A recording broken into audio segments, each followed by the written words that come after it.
To give us the Word of God, he is the Assistant Church Pastor of JIL Perez May Kawayan. Let's give him a God bless you welcome, Pastor R. Jason Del Rosario. Praise the Lord. Isang mapagpalang umaga po sa buhay ng bawat isa. And isa pong malaking pribilehiyo na muli ako ay magamit ng Panginoon dito po sa ating church sa JIL May Kawayan. Kami nga, ang tema natin for this month is Breakthrough Kindness that Brings Favor. Naalala ko po yung isa pong kwento na meron pong isang daga. No, bakit naman daga, Pastor? So merong isang daga na nang magising po siya sa isang gubat, nandoon na ng pagmulat ng kanyang mata, merong isang napakalaking leon na nasa kanyang kaharapan na andun na nakita, takot na siya dahil syempre leon yun daga siya. Pero sa pagmamakaawa nung daga doon sa leon, parang awa mo na. Wag mo akong kakainin. Parang awa mo na, wag mo akong sasaktan. Hiling at pabor at pagmamakaawa ng daga doon sa leon. Ito namang si leon ay mahabagi, naawa siya doon sa leon, rather sa daga. Sige, hindi kita papatayin, hindi kita kakainin. Isang araw, merong mga ngaso sa gubat, nasila po itong leon. Nahuli po ng lambat ito pong leon. At nakita po nung daga, yung leon na muntik nang kumain sa kanya. Naalala niya yung kanya pong naranasan doon sa leon at in-spare yung kanyang buhay. Kaya po, dahil sa kanyang habag doon sa leon, sa pagkakasila sa kanya ng lambat, ang ginawa niya, bilang maliit siya, nginat-ngat niya yung lambat hanggang sa itong leon ay nakatakas. Kaya dito pa makikita natin, yung small act of kindness will be rewarded greatly. Amen? Kaya nga dito, sabi nga, ang gara, in-spare yung buhay niya. Pero dahil kahit maliit siya, na-spare pa rin yung buhay niya nung leon. Hindi pa rin siya napahamak dahil sa tulong na kanyang nagawa doon sa hayop na maliit na yon. So, titingnan natin yung beauty po na makikita natin dito po sa ating pag-aaralan. Yung Philippians chapter 2, beginning verse 3 and 4, serves as the hinge na kung saan yung letter po ni Apostol Pablo moving us from internal attitude of the believers to the external action natin sa ating kapwa. Mahalaga po pala yun na kung saan yung ating pong sa loob na kung dito sinasabi po ni Apostol Pablo, yung internal attitude natin, kamusta po tayo? Kasi po kung ano po yung nasa loob, yun po yung lumalabas. Naniniwala po ba ang bawat isa?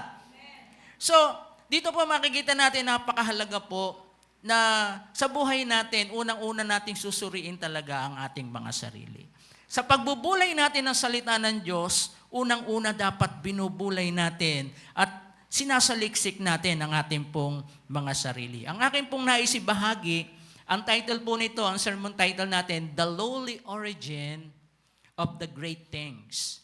So ito po mga magulang mga kapatid, in Philippians chapter 2 beginning verse 3 and 4, sinabi po dito, do nothing out of selfish ambition or vain conceit. Rather, in humility, value others above yourselves.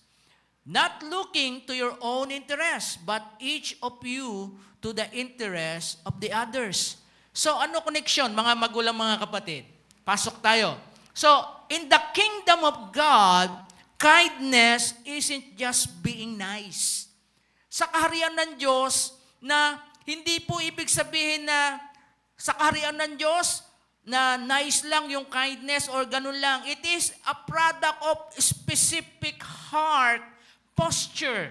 Yung kondisyon ng puso po may kinalaman. Amen po ba? Wala na akong kausap. So may kinalaman po yung puso natin. Yung saloobin po natin. Dito makikita natin sa kaharian ng Diyos, hindi yung makita natin, uy, nice si sister, uy, nice si brother. Hindi lang panlabas po yun Amen po ba? Ito po, may kinalaman po sa puso. May kinalaman po. No, sabi nga ng pag-aaral, kindness is the outward expression of an inward humility. So doon makikita natin yan po, no? Yung inward humility, without humility, kindness is open just performance. Kapag ka po wala yung humility, pasakit mong pakinggan, kapag wala yung totoong humility, yung kindness na pinapakita, panglabas lang po yun. Masasabi natin, uy, pakitang tao lamang po yun. Kaya po yung totoo pong kindness, meron pong humility na nakapaloob. Nandiyan po ba ang bawat isa? So without humility, kindness is open just performance. With humility, kindness becomes a lifestyle. Kapag ka nakikita sa tao talaga yung humility, lifestyle mo na yon na maging mabuti sa iyong kapwa. Amen po ba? So, magkasama po ito eh. Hindi mo po pwedeng paghiwalayin. Nandiyan po ba kayo? Hindi pwedeng paghiwalayin yung humility at saka kindness. Hindi po pwedeng sabihin, Pastor, mabait ka lang, pero hindi ka mapagpakumbaba. Hindi totoo yung kabaitan mo. May hangganan yung kabaitan mo. Sapagkat ang totoong pagpapakumbaba, naturalesa sa tao, nalalabas ang kabutihan mo dahil ikaw ay may pusong magpagpakumbaba. Nandiyan po ba tayo? Sabi nga, the root of humility, the fruit of kindness. So yun po yun, yung pinakaugat ng iyong pagkatao sapagkat ikaw ay nabubuhay kay Kristo, lumalabas ang iyong pagpapakumbaba. At dahil sa ugat na iyon, na napinagmulan ng ating Panginoon sa buhay natin, namumunga ang kindness. Kaya nga kasama po yan sa bunga ng banal na Espiritu. Kindness. Amen po ba? The heart of humility, sabi nga doon, produces the heart of kindness. So, sa buhay po natin bilang mga mananampalataya, bilang mga Kristiyano, katulad ng sinabi ko kanina, humility and kindness are deeply connected behavior. Magka-connection po. May kinalaman po sa bawat isa. The Bible frequently mention them together because one produces the other. So hindi po pwedeng magkahiwalayan, hindi po pwedeng paghiwalayin. No? Just as a tree cannot bear fruits without a deep root. Parang puno. Hindi siya po pwedeng mamunga, hindi siya pwedeng yumabong, hindi pwedeng lumago ang isang puno nang walang ugat. Amen po ba? Walang ugat na nakabaon sa lupa para po yumabong at mamunga ang isang puno. Kaya po napakahalaga, ganun din po yung kindness. Kindness cannot flourish in a heart that is proud or punong-puno ng self-focus. Kahit kailan na hindi po pwedeng tumubo sa isang puso yung kindness sa punong-puno ng kayabangan, punong-puno ng kapalaluan. Amen po ba? Parang imposible. Tulad po ng puno, yung logic, kailangan bago mamunga ang puno, no, meron siyang pinagmumulan. Saan siya nag-uugat? Amen po ba? Mahalaga po yun. Kaya tanungin mo nga sandali ang iyong katabi, saan nag-uugat ang kabaitan mo? Yeah. Huwag niyo na sagutin. Si Lord na lang ang nakakaalam sa buhay ng bawat isa. Amen po ba? So, when humility fills the heart, ito po, no? Kapag ang puso po natin ay pinupuno ng Diyos o ng kapakumbabaan, ayan po, ang sinasabi niyang kindness flow, ano po, naturalesa pong dadaloy po sa buhay ng bawat isa. Naturalesang dadaloy.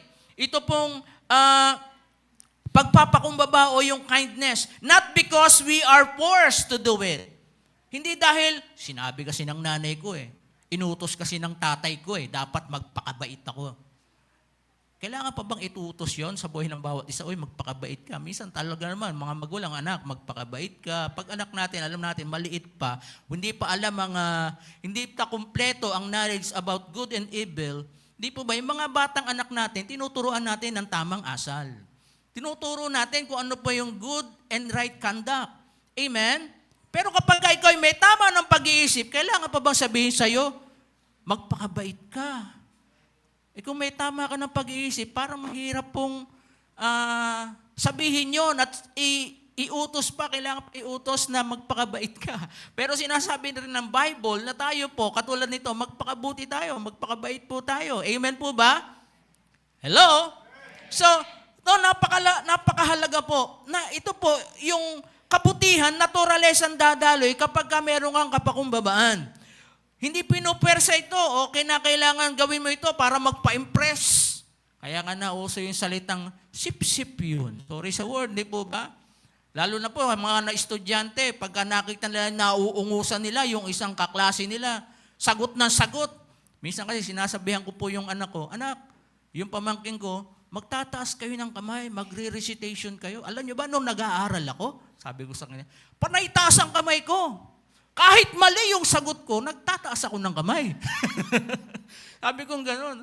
Bakit? Basta mag-participate ka. Pag nakitang attentive ka, sabi ko siya, may kinalaman sa grado mo yan. Talagang gano'n, kahit mali sagot. Pero mag-aral ka naman, sabi ko. Mag-aral naman kayo para tama yung isasagot nyo. Pero gano'n ba masabi ko nga, hindi para magpa-impress. Yung kabaitan, hindi pampa-impress yun. Amen? Hindi pampasipsip. Kaya po, ang Diyos talaga nakakaalam ng puso natin eh. Nandiyan po ba tayo? Kung talagang totoo yung kabaitan mo o pakitan tao lang. Kaya nga, ang salita ng Panginoon, sa pagharap natin sa Diyos, walang pwedeng lumoko sa Diyos eh. No one can mock God. Hindi natin pwedeng pagkunwarian ng Diyos. Pagharap natin, lahat tayo titimbangin ang lahat ng ginawa mo dito sa lupa. Kung totoo ba sa puso mo at nakalulugod talaga sa Kanya. Are we here? So, napakahalaga talaga. Ito po, no? Hindi lang pampapa-impress, but because the love of God. It is the love of God. Kapag nandun yung humility sa puso mo, naturalesan dadaloy ang kabutihan sa buhay mo, sapagkat nandoon nagmumula yung tunay na pag-ibig na nagmumula sa Diyos. Within us, overflows into the lives of others. Dumadaloy sa ibang tao.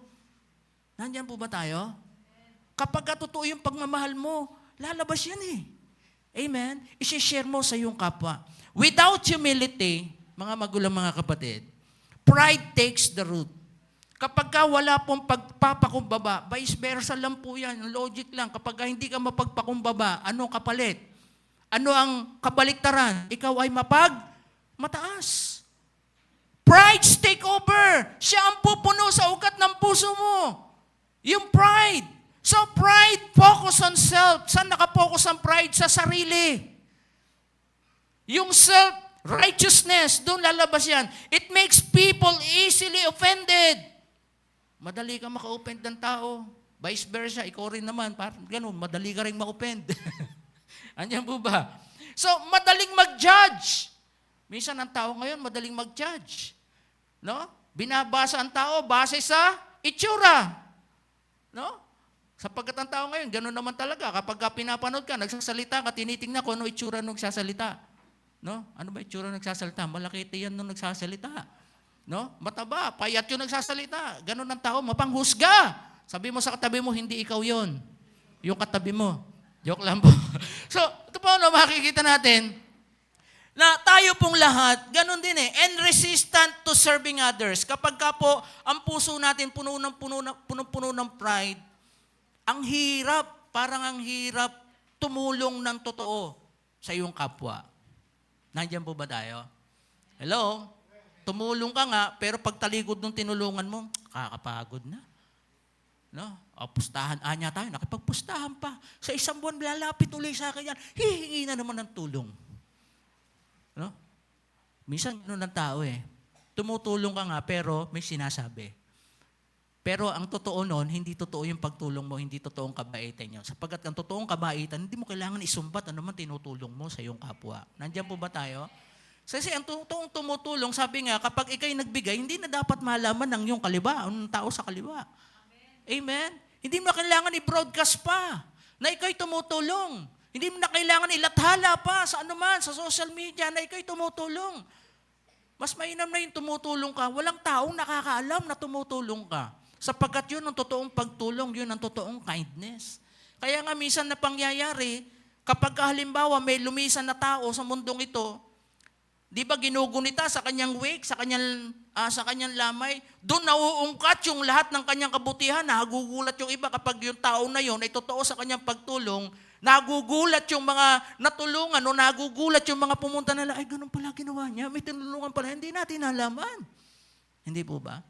Mas mainam na po mag-iwan ka ng legasiya sa mundong ito na meron kang nagawa na alam mo nalugod ng Diyos sa buhay mo at may nahipo kang tao dahil natulungan mo. Palakpakan nga natin saglit ang ating Panginoon. But when a heart is humble, it sees others with compassion. Kapag ka ikaw po, ang puso mo ay punong-puno po ng kahabagan at punong-puno po ng kapakumbabaan, madali mong tingnan ng iyong kapwa nang meron pong compassion. Madali mong tingnan ng kapwa mo na kung saan yung totoong merong malasakit sa iyong kapwa. Nandoon na bukas ang iyong tenga para makinig. Meron kang puso, meron kang temper na handang magpasensya in response. Bakit? Merong grasya. With grace. Nandoon yung grasya ng Diyos, nandoon yung habag. Bakit? Nandoon kasi yung humility. Nandoon yung habag. Sabi nga, a humble heart recognizes that everything we have sa buhay po natin ay blessing mula sa Diyos. Kapag ka ikaw ay mapagpakumbaba, alam mo yung lahat ng tinatanggap mo, hindi talaga sa'yo yun galing eh. Sabi nga, steward lang tayo. Pag-aari lahat ng Diyos yun. Sa Diyos nagmula lahat ng yun. Kaya nakakalungkot yung iba eh. Umunlad lang ng bahagya na po, naiiba na ugali. No? Eh bakit dati kaming wala? Eh ngayon nung meron na, naiba na ugali. Nangyari?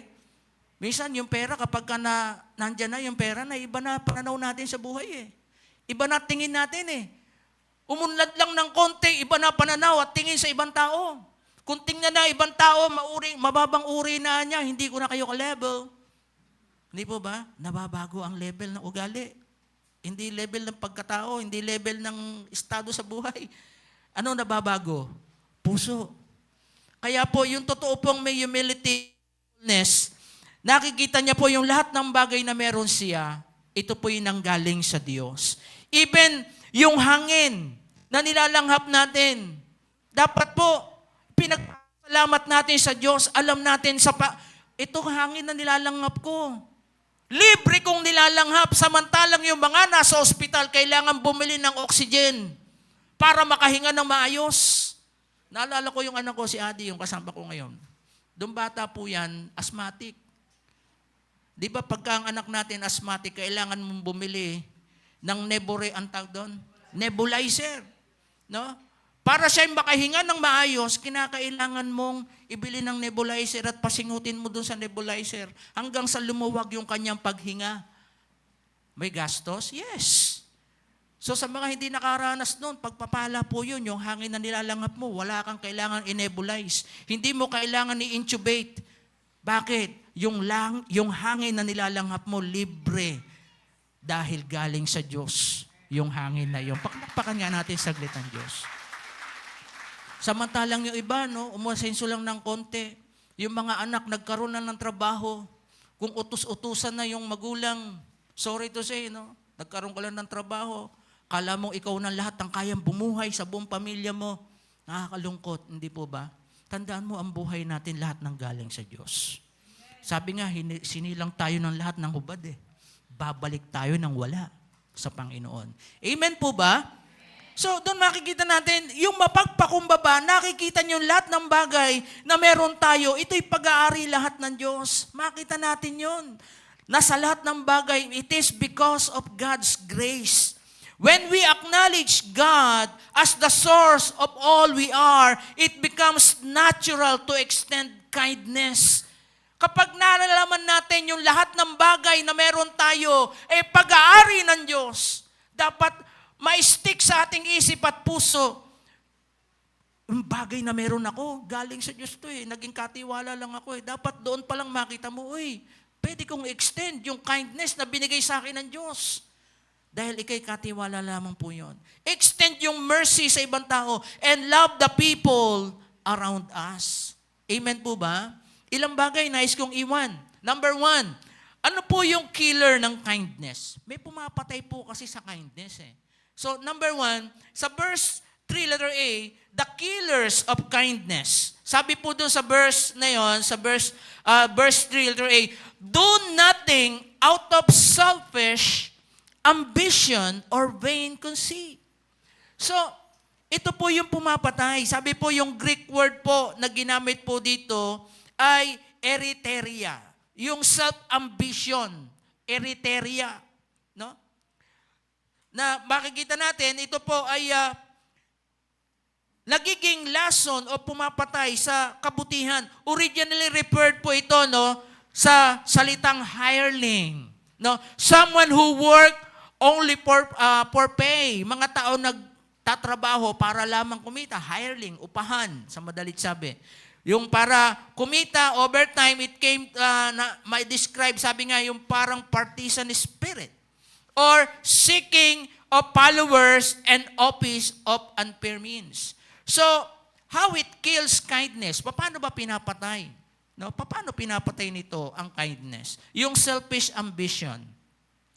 Yung selfish ambition turns every relationship into transaction. Kapag ka po ito, no, yung relasyon mo sa iyong kapwa, para bang laging transaction. Alam niyo po ba ibig sabihin? Na may gagawin ka para mag-materialize, para maging successful, yung inyo pong gagawin, kinakailangan meron kayong transaction. Parang merong kapalit. Minsan ganun ang tao eh.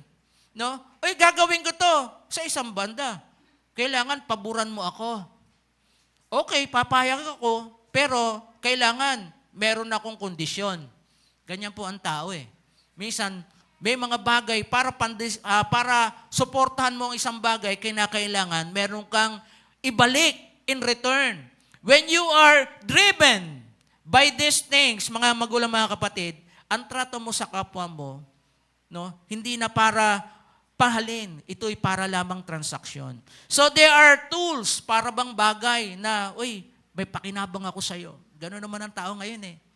Hindi po ba? Minsan ang tao interesado sa iyo kapag ka may pakinabang. Pero pag wala ka ng pakinabang, wala na. Hindi ka napapansinin. Pagka wala nang mahihita, sorry sa word, wala nang mapapala, hindi ka napapansinin.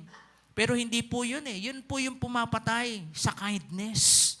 Kapag ka walang maibabalik in return, hindi po ba? Hindi tutulungan. Kapag ka walang, ano bang mapapala ko sa iyo? Meron ba akong mapapala kung tutulungan kita? Ano in return ang maibabalik mo kung bibigyan kita ng pabor?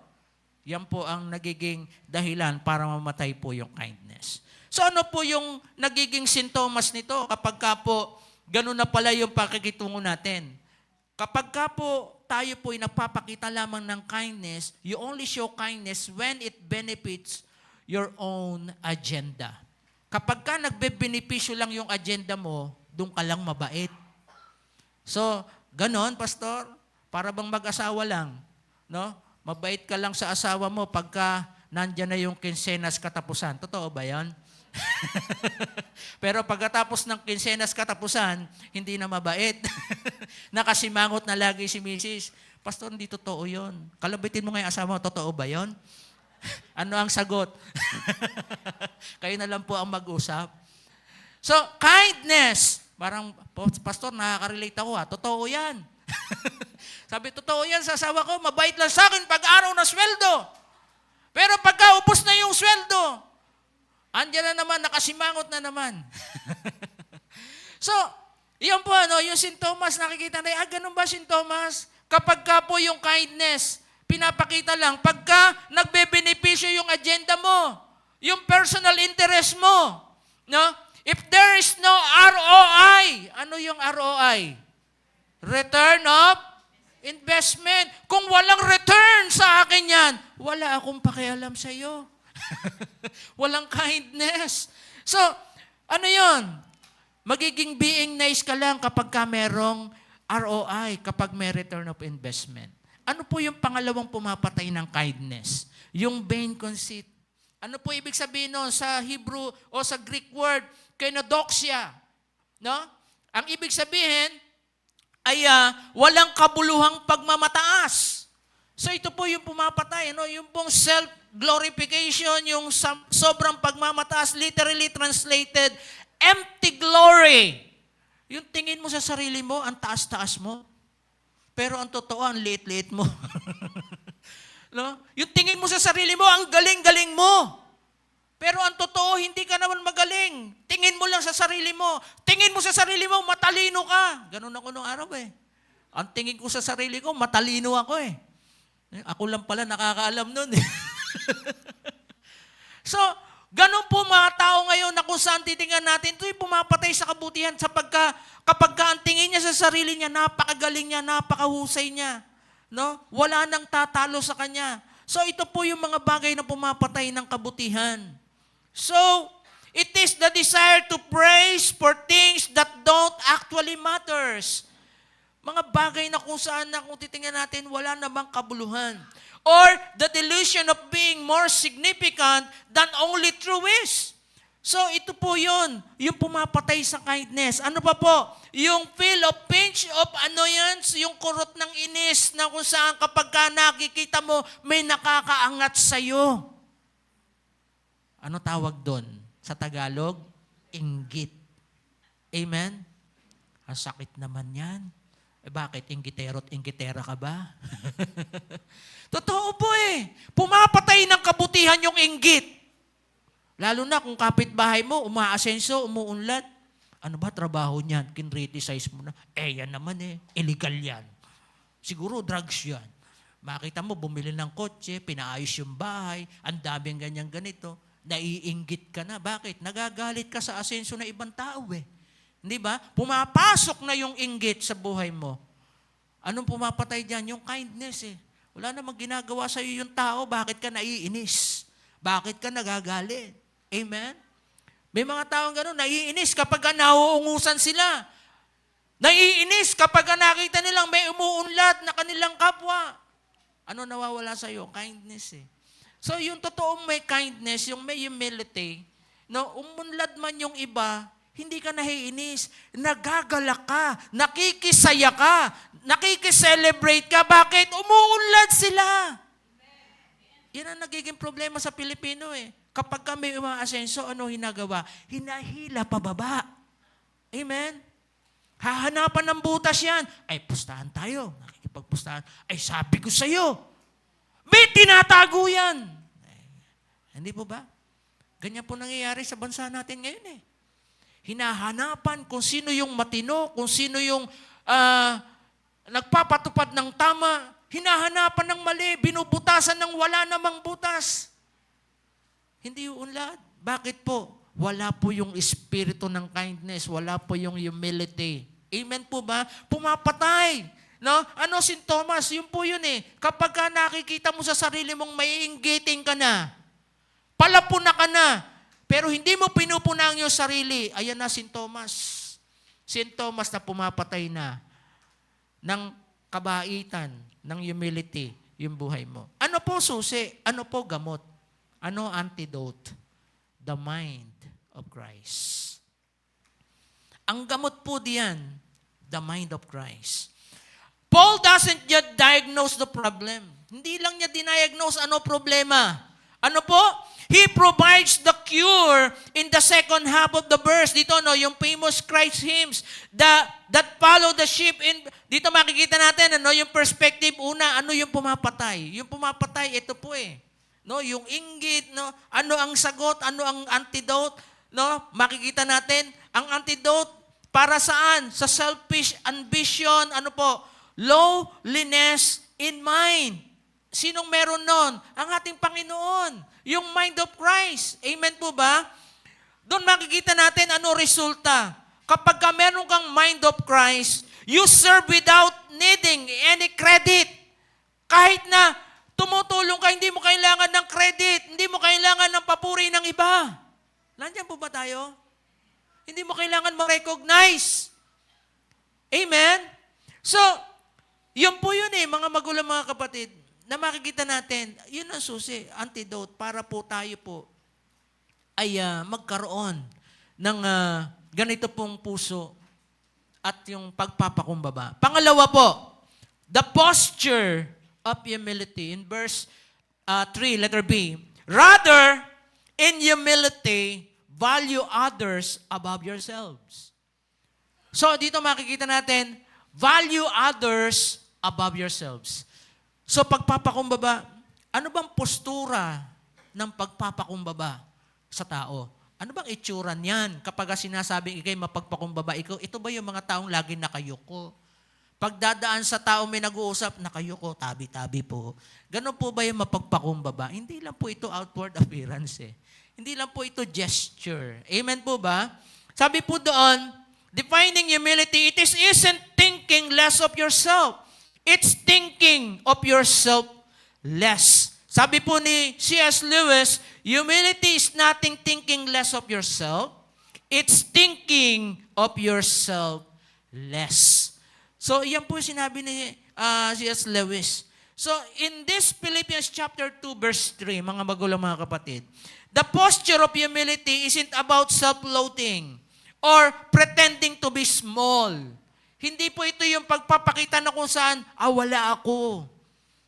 I am just a little. Hindi ito yun eh. It is a radical realignment of how we stand in relation to God and others. Ito po yung pagpapakita na kung saan, sino tayo sa harapan ng Diyos at sino tayo sa mata ng ibang tao. Paano ka namumuhay sa harap ng Diyos? Paano ka rin makiharap sa ibang tao? Paano ka makitungo sa ibang tao? Ito po yung pinapatungkulan dito ng ating Panginoon at sinasabi din po ni Apostol Pablo. Paul uses the term lowliness of mind. A word that, sabi nga in the Roman world, was actually a term of derision. Sabi po sa Greek, lowly. No? Lowly was for kaninong mga tao. Sa mga slaves nga po itinuturing ito eh, mga magulang mga kapatid. Si Apostol Pablo po, it is the only way to be truly free. Para kayo masabi na talagang malaya, no? Lowly in mind. Yung kaisipan ng ating Panginoon. So ano yung valuation nito, mga magulang mga kapatid? Humility is a math problem. Ano yung math problem? Sino na po rito hirap na hirap? Nung nag-aaral ako, hirap na hirap ako sa mga math problems. Siguro sa mga mathematician dito yung magagaling sa math. Sisiw lang sa kanila. No? Pero ako nung nag-aaral ako, ayoko talaga ng math. Pero dito makikita natin, humility is a math problem. It chooses to assign a higher value to the person stand in front of you than to your own immediate comfort or status.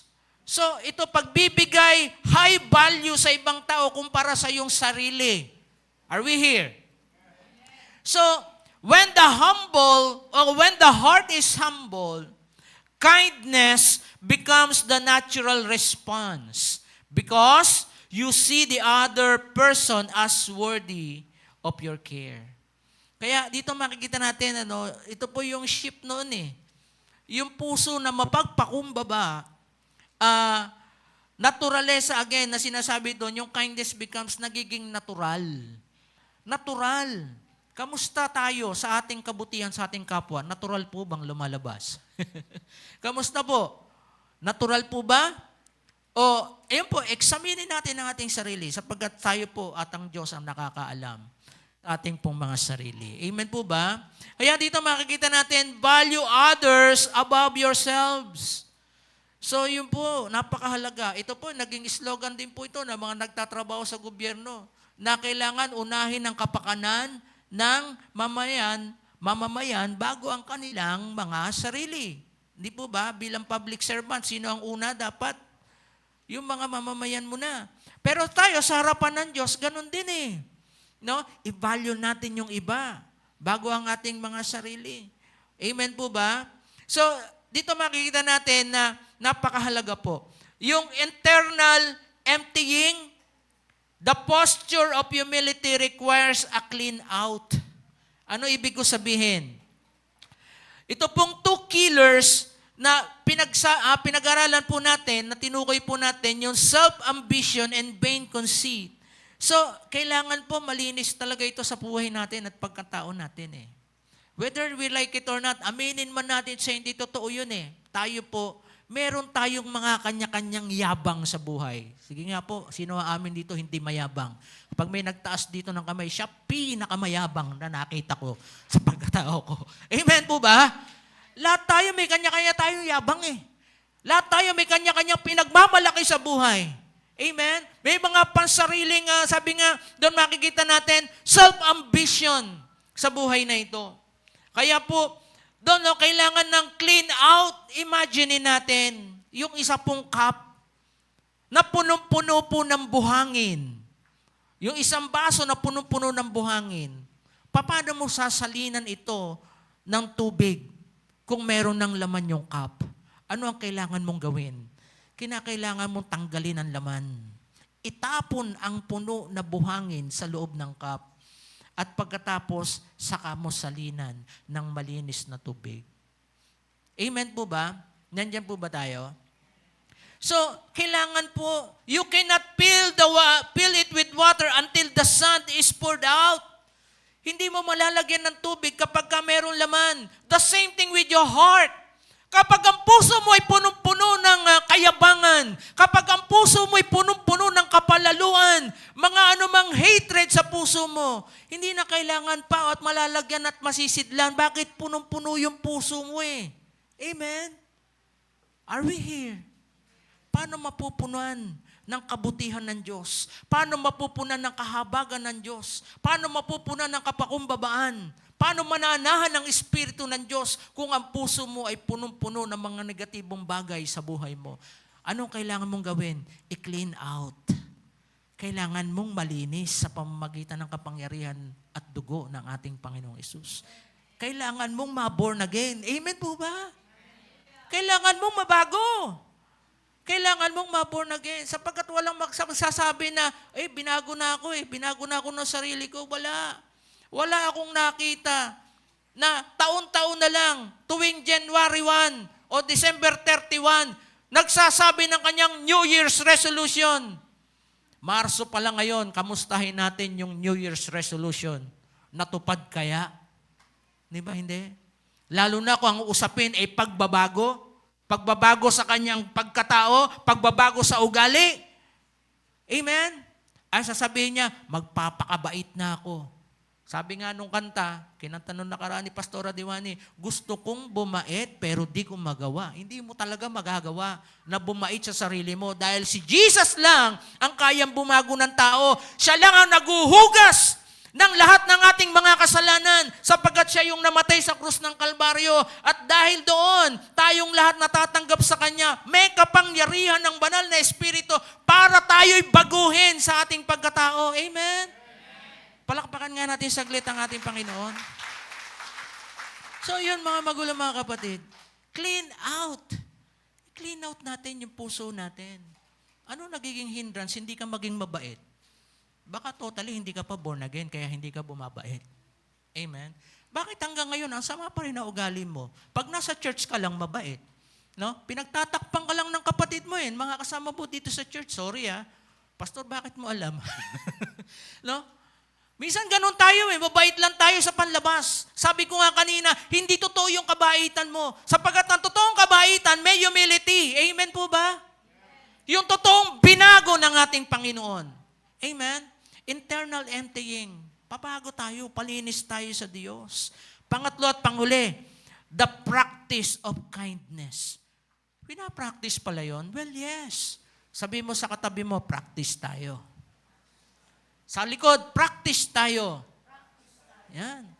So, pina-practice po natin. Sabi sa verse 4, not looking to your own interest, but each of you to the interest of others.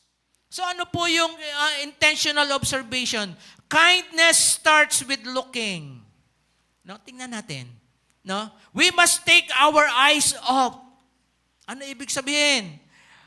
Saan? Sa ating mga personal na schedule. Lahat tayo may kanya-kanya pong aktibidad sa buhay. Aminin natin hindi. Bata ngang malit, may kanya-kanyang gustong gawin sa buhay. Amen po ba? Yung anak ko, pagka inuutusan ko, may aktibidad na ginagawa. Papa, naglalaro pa ako Activity yun May schedule siya na ginagawa. Papa, nagse-cellphone pa ako Hindi po ba? May kanya-kanyang schedule, may kanya-kanya tayo aktibidad sa buhay, may mga stressor tayo, or actually see what others are carrying. Dapat po, let's take our eyes off para makita mo yung totoo na kailangan ng kapwa mo, intentional observation. Ano po yung magiging active advocacy natin? Looking to the interests of others. Tingnan natin yung interest ng iba. Kamusta yung tao sa paligid natin? Or other means asking, what do they need right now? Ano ba kailangan ng tao sa paligid ko? Meron ka bang sense of others? May pakialam ka ba sa tao sa paligid mo, sa kapitbahay mo? Bahala sila. Wala akong pakialam sa kanila. Minsan ganon tayo eh. Wala tayong sense of others. No? Wala tayong pakialam sa ibang tao. So, practice natin yung kindness. Are we here? Hello? Kamusta? Nakaka-encourage ba ang buhay mo? Nakakatulong ka ba? O silent ka lang? Are we here? So, yung punto po rito, ano pong punto? Malapit na tayo matapos. Kindness is humility in work clothes. Para po itong damit na isinusuot natin sa araw-araw. Ako naniniwala, araw-araw po tayo nagbibihis. Amen po ba? Araw-araw tayo nagpapalit ng damit. Meron ba rito hindi nagpapalit ng damit? Ha? Isang linggo na yung pa rin suot niya. Tumatayo na mag-isa yung dinadamit niya. So wala naman sigurong ganon, di po ba? Nagtututong na yung damit mo. Sorry sa word. Hindi ka nagbibihis. Araw-araw nagpapalit tayo ng damit. Kahit na paborito mo yan, lalaban mo pa rin yan para susunod mo sa susunod na araw. Amen? Pero importante, nagpapalit ka ng damit. Ganon din po ang kindness and humility. Araw-araw mong isusuot dapat sa buhay mo. Amen po ba? Every day, sinusuot natin. It is the practical application of valuing someone. Amen? Hindi na po ako lalayo. No? Example po ng valuing others para sa akin po, hindi na ako lalayo. Siyempre, sa anak ko po. Sa hindi po nakakaalam, meron po akong anak na may autism spectrum. Bago po ako tumayo, topic namin ni Mami Puyet to, yung aking anak. Kasi po, siya po pala ay nag-handle previously ng mga meron pong special condition. So, yung anak ko po, at now po, ay siya po ay 20 years old. Meron po siyang autism spectrum. So, ang dami naming mga pinagdaanan nandoon na talagang yung stage po niya ngayon ay pag meltdown po siya, nasasaktan ako, nasasaktan Sister Marlene, nasasaktan yung mga relatives ko. So, ganun po yung pag nagme-meltdown na po siya. Noong time po na ma-therapy po siya, talaga pong kahit po yung nagte-therapy sa kanya, sinishare ko nga kay Mami Puyet, sumuko po eh. Bakit po? Yung nagte-therapy sa kanya, pinilipit niya po yung kamay. Piniga po yung kamay. Talagang sabi po nung nagte-therapy, balik na lang po kayo pag hindi na po siya nananakit. Sabi ko, kailan kaya? Para bang sinabi niya, wag na kayong babalik. Parang ganun eh. So, ngayon po, ganun na po yung kondisyon namin. So, kailan ba nangyari yan? Nangyari po ito nung mag-pandemic. So, nung mag-start ng pandemic, talaga naman nag-deteriorate na po yung kanya pong level po no, sa kanyang understanding. Talaga namang nahirapan po talaga kami sa kanya. Kasi po, yung assessment during that time, na siya po, nag-i-schooling po siya sa special school. And then suddenly, nagkaroon ng pandemic, shutdown lahat, di pwedeng lumabas. Ang laki na epekto sa mga merong autism eh. So, yun po yung pinagdaanan namin. So, ngayon po, ang hirap po. Ano po? So, ang hirap po na ganon, sabi nga, bumalik na rin daw kami pagka hindi na siya nananakit. So, anong gagawin namin? Tuloy ang buhay. Amen po ba? Ganon talaga. Minsan, ako ang may pasa. No? Minsan, si Sister Marlene ang may pasa. So, ganon talaga na kapag ka nanakit yung anak namin, minsan talaga mapapalo mo talaga. No? Kasi talagang nananakit na siya. Pero ganon pa man, kailangan lawakan mo ang pangunawa mo. Kaya nung minsan nag-birthday po yung pamangkin ko, ito na po ang state ng condition namin. Nag-birthday po yung pamangkin ko sa isa pong pizza restaurant. So umattend po kami. Pero hindi kami nakapasok sa mismong restaurant. Ang ginawa ko po, ipinark ko po sa malapit po doon sa may restaurant, doon sa parking nila. And then, Sister Marlene, yung mga kapatid ko, nagdadala na lang ng pagkain sa amin. Doon kami kumakain sa loob ng sasakyan. Ang gara, Bakit? To avoid distraction. Kasi may birthday celebration eh. Ang focus ng attention, mapupunta sa kanya. Mag-iingay siya, maghihiyaw. The same thing, kahit po yung pag-attend namin ng church, minsan di po normal. Alam niyo po ba, umaattend kami ng church, nandoon kami sa parking lot, no? Sa Perez. Habang nagtuturo si Pastor diyan, kailangan narinig ko yung speaker, yung sound nung nagtuturo si Pastor diyan. At nandoon lang kami sa sasakyan. Hindi ko pwedeng ipasok sa loob ng church si Justin dahil minsan-minsan pagka sumigaw na talaga siya, hindi mo na mapipigil. Matakpan ko yung bibig. Hindi talaga. Laki ng anak ko eh. Minsan sinikmuraan ako, nabaliktad ako sa church. Totoo po yun. Sabi ko, malaki pa sa akin yung anak ko eh. So, ang ginagawa ko, umaating kami, doon na lang kami sa sasakyan. No? Ganun na po yung condition namin. To avoid distraction, maka-attend lang po kami sa church. So, hindi po normal. Ang hirap po, di po ba? Ang dami pinagdaanan sa anak ko. No? Ang dami na pinagdaanan. Talagang, ang hirap po na minsan magkaroon ka ng ganong anak. Sabi ko, Lord, hanggang kailan? Nagtatanong na ako eh. Lord, hanggang kailan? Pero gano'n pa man, may mga pagkakataon man talagang may enjoy mo siya kasama. Sabi ko nga kay Mami Puyet, minsan kausap mo siya, hindi mo na-notice na meron siyang autism spectrum. Pero po, may limit lang po yun. Magugulat ka na, pag natapos na yun, naglaps na yung time na yun, iba na itatanong sa'yo, Papa, saan nakatira si Superman? Doon na, notice mo, ay, may problema pala to. Bakit? Napunta kami kay Superman eh. Amen po ba? So, ando na, no? Tatanungin niya pa, Papa, ano nangyari kay Lucifer? Oh, napunta na kay Lucifer, kanina kay Superman. So, naglalaps eh.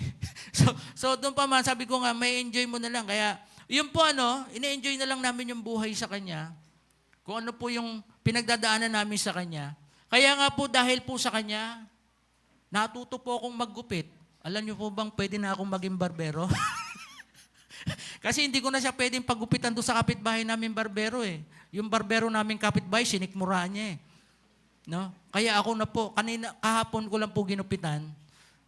Papa, gupitan mo ako. Anong gupit gusto mo? Si Cal Cheese. Kilala niyo po ba si Cal Cheese? Hindi ko kilala yun. Basta ginupitan ko siya kung ano yung gusto kong gupit para sa kanya. Ginupitan ko ng buzz cut. Kung alam niyo lang po, natuto akong maggupit through the help of YouTube. Totoo po yun. Through browsing YouTube, natuto kong magupit sa awat habag ng biyaya ng ating Panginoon. Amen po ba? Natutunan ko ito. Learning po ba? Well, yes. Ang buhay po, laging pong meron pong learning. Valuing someone, mga kapatid, practicing kindness and humility sa lahat ng oras. Saan tayo magsisimula? Ang tanong ko, kanino ka magsisimula? Huwag na tayo lumayo. Simulan mo sa pamilya mo. Amen po ba? Simulan mo sa tahanan mo. Sa pamilya mo. Dahil kung hindi sa pamilya mo, kung hindi mo sisimulan sa pamilya mo, paano mo magagawa sa ibang tao? Kung mismo sa pamilya mo, hindi mo magawa ang kabutihan at pagpapakumbaba. Are we here? Simulan natin sa ating pamilya. Kaya nga po, doon pa lang ipakita natin yung genuine kindness, yung genuine humility. How much more sa iba kung hindi mo kadugo? Magagawa mo ba? Di ba mahirap? Kaya lang anong sabi? Pastor, kapoy. Anong kapoy? Kapoy, uy. Sabi ng mga Bisaya, hindi po ba? Kapoy kaayo. No? Kapoy good na. So, sabi ng mga kapatid natin, mga Bisaya, ang tinuod nga, pagka maayo, dili kapoy. Amen? Pastor, anong pinagsasabi mo? Tagalog tayo. Sabi ko, ang totoong pagpapakumbaba, ang totoong kabaitan. Kahit kailan, hindi po nakapapagod sapagkat ito'y nagmumula sa Diyos. Amen po ba? Palakpakan nga po natin sandali ang ating Panginoon. In conclusion, the ultimate example, wala pong iba kundi ang ating Panginoon. The Christ connection. Amen? Sabi nga, you cannot preach Philippians chapter 2, verse 3 and 4 without looking the verse 5 and beyond. This is Jesus, the ultimate heart of humility. Yung pagpapakumbaba ng ating Panginoon, He did not just look at His own interest. Yung equality with God. Amen? Siya na Diyos. Hindi niya tiningnan yun eh. Bumaba dito sa lupa. Amen? But look to our needs of a Savior na nangangailangan ng kaligtasan. So doon po makikita natin, kailangan natin ang ating Diyos. Just as fertile soil, parang uhaw na lupa, tigang na lupa, na nangangailangan ng seed to grow and bear fruit. A heart of humility. Pine-prepare ng Diyos yung soil na ito. Amen po ba? Of our lives of kindness to grow and flourish. Without humility, kindness struggles to survive. Without humility, mahirapan po tayo sa buhay pong ito. Amen po ba? But when humility takes root deep within us, Mga magulang, mga kapatid, kindness naturally begins to blossom in our words, actions, and relationship. And lastly, humility changes the way we see ourselves. Kapag ikaw po ay nagpapakumbaba, nabubuhay sa pagpapakumbaba, the way you see yourselves, the way you see others, and the way you respond to the world around us, it reminds us that everything we have in our lives, ito pong lahat ay nanggaling sa Diyos. Yung kaligtasan, yung regalo, yung blessing, lahat po yan ay dahil sa habag at biyaya ng ating pong Panginoon. Amen po ba? And lastly, in James chapter 4, verse 6, God opposes the proud, but shows favor to the humble. Kindness that flows from humility is genuine, sincere, powerful, because it is rooted in the love rather than pride. Amen po ba? Palakpakan nga po natin ang ating Panginoon. Tayo pong lahat ay tumayo. Purihin po natin ang ating Diyos na buhay.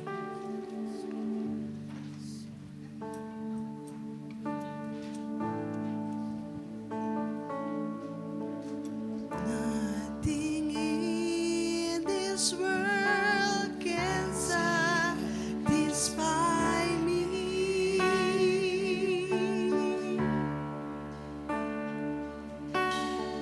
Jesus, you alone can fill me up.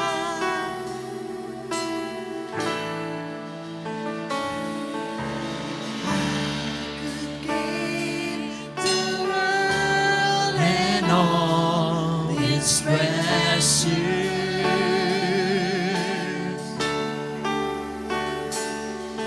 but all those things will never be enough. It is your love. Yes, God. It is your goodness. It is your kindness and compassion that fills me up inside. It is your grace. Your tender mercy, Your tender mercy. It is your presence in my life can let's sing this song once again. Oh, Jesus. Nothing in this world can satisfy me. Oh, my Jesus. Jesus, you alone can fill me up. I could gain the world. I could gain the world and all its treasures, And all those things will never be enough. but all those things will never be enough. It is your love. It is your love. Let every hands lifted to the Lord right now. It is your good. Yes, oh God, we give you all our praise. It is your kindness and compassion That fills me up, Lord. that fills me up. Oh, It is your grace. yes, oh God. Your tender mercy. It is your presence in my life, oh God. It is your presence in We give you all my our praise. life that satisfies. Come on, church. Lift up your voice.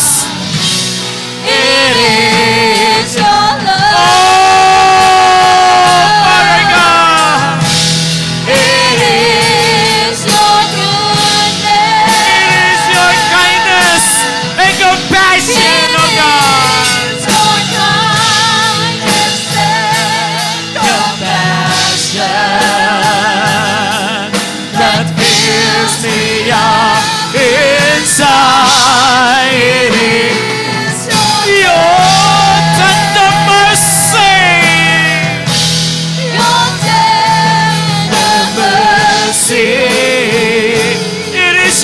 presence in my life. Your presence in my life can satisfy. Come on, church. Oh, let us praise the Lord. Come on, church. Make this as your prayer to the Lord. Release your goodness, oh God. Your kindness and compassion That builds me inside. up inside. It is your grace, Your tender mercy. your tender mercy. It is your presence in my life can satisfy.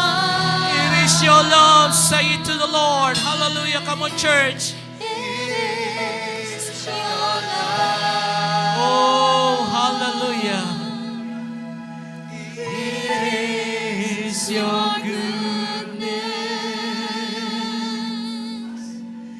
It is your kindness and compassion that fills me up inside. It is your grace, Your tender mercy. It is your presence in my life can satisfy. Hallelujah, Jesus. Father, in the name of Jesus, it is your tender mercy. It is because of you, O God, who died for us. You are the epitome, O Lord, na dapat namin tularan sa buhay na ito. Yung kindness, the kindness that you give to us, that you show to us, the heart of humility. Lord, nais naming makita ito sa buhay namin. To live accordingly to your will. To surrender everything to you. Lord, ang buhay na ito, hindi namin magagawa yung nais mo kung meron kaming sariling agenda. Kung meron kaming pansarili lamang interes sa buhay na ito. Hindi namin tinitingnan yung mga bagay na ginawa mo para sa amin. At this very moment, Father, in the name of Jesus, as you said in your word in James chapter 4, verse 6, that God opposes the proud but shows favor to the humble. Father God, we pray, let kindness that flows from humility, a genuine humility and kindness, makita sa buhay namin, Panginoon. Yung true sincerity sa aming kapwa, a powerful thing na makikita sa amin kung kami ay nagpapasakop sa iyong kapangyarihan. Even today, Panginoon, nalalaman namin, marami kaming pagkukulang. Kung titimbangin, Panginoon, kami po ay kulang. It is because we are a sinner. Father God, we come before you today. Hindi pa huli ang lahat. Even sa mga nanonood ngayon sa social media, it is not too late para tayo mabago sa buhay pong ito. Wala pong ibang tagapagbago at tagapagreforma ng buhay. Walang iba kundi ang ating Panginoong Yesus.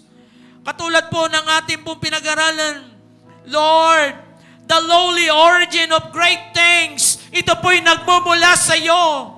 Sa kaibuturan ng aming mga puso, ito'y tinatanim mo sa pamamagitan ng iyong kapangyarihan ng banal na Espiritu.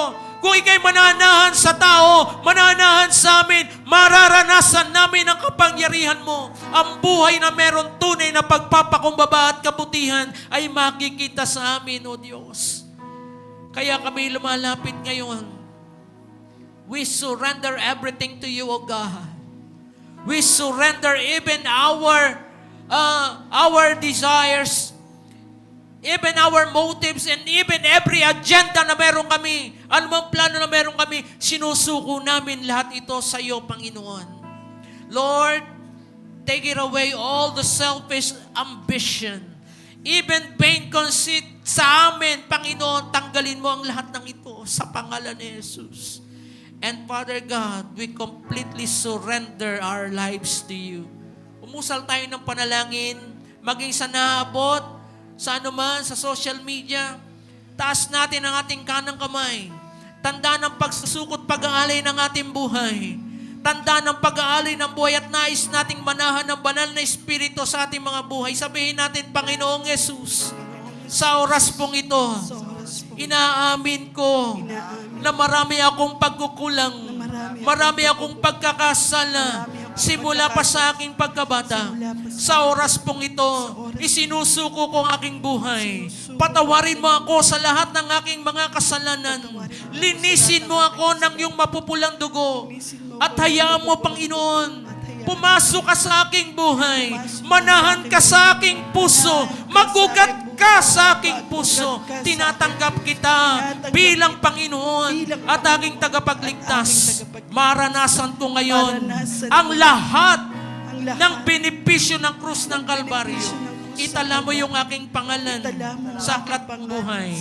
At ngayon, Panginoon, mamumuhi ako nang may kapakumbabaan, nang may kabutihan sa ating kapwa, sapagkat ito'y nagmumula sa iyo, aking Panginoon. Narinig mo ang iyong mga anak, Panginoon. Lord, they surrender their lives to you. Hayaan mo, Panginoon, ikaw ang kumilos at magbago ng kanilang buhay. Lord, continue to touch your people, O God.